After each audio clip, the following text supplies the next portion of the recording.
mẹ đố bí biết ngôi nhà màu orange. Ngôi nhà orange ở đâu với chị cho mẹ? Good. Ôi nhà mình là đi Hello.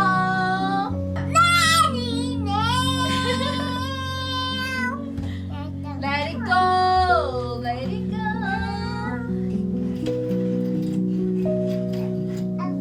Wow. Đẹp thế. Let it go. Let it go. Đây. Chị bảo là chú tặng cho bạn ý một bức tranh nhá. Con có thích không? bây giờ pin Blue. blue Con đã cảm ơn chú chưa? con chim tú Con xin cảm ơn chú ạ. Cảm ơn chú vì đã tặng tranh cho. Rồi. Rồi bây giờ con bê cái này để con ra. Không bị cao quá thôi. mở ra Mày ok chứ nó ok. Sao phải con phải làm cái này?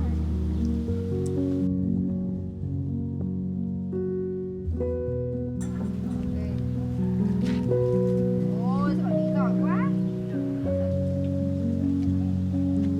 Ôi sao lại thành màu gạch? Đâu quên ba là.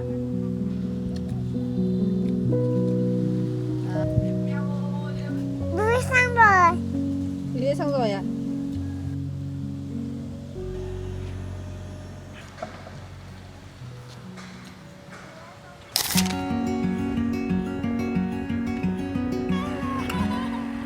Days without water along the sunset road. We crossed over borders to get where we are, and it's all for you. It's all for you. It's all for you. It's all for you. I don't know where she came from. Kinda turned me upside down. I just don't know what to do. I wanna spend the night at hers and bring her one of my t-shirts so it smells like her perfume. Now I really get what the love songs are talking about, and I just wanna tell her how I feel, scream it out loud. Have you ever been in love? Have you ever lost your head? Have you felt like you were out of breath when you saw her in that dress? When your heart is beating fast and you're sweating and you can't stop looking at her smile, then you've been in love. That's how you know you've been in love. There's something about the way she laughs and the way she always dances when she thinks nobody sees. And when she's gone I miss her so. I tell her, baby, please don't go. I think you should stay with me. And I really get what the love songs are talking about. Oh, and I just wanna tell her how I feel, scream it out loud. Have you ever been in love? Have you ever lost your head? Have you felt like you were out of breath when you saw her in that dress? When your heart is beating fast and you're sweating and you can't stop looking at her smile, then you've been in love. That's how you know you've been in love.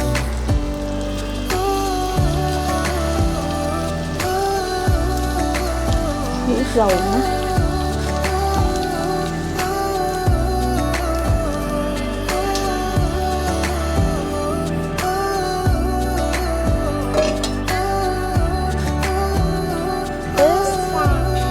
À chứ cả nhỏ. I don't know where she came from. It kinda turned me upside down. I just don't know what to do. I wanna spend the night with her, bring her one of my t-shirts so it smells like her perfume.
again tomorrow.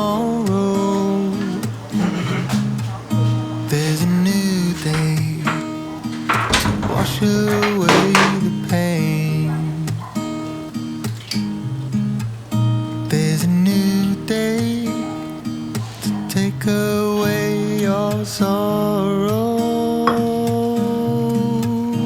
And the old ways get washed out by the rain.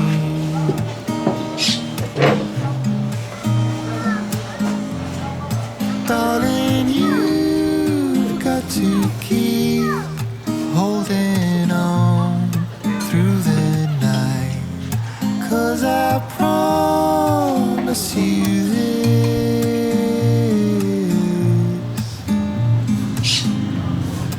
if you try to get some sleep, if you give up the fight, if only just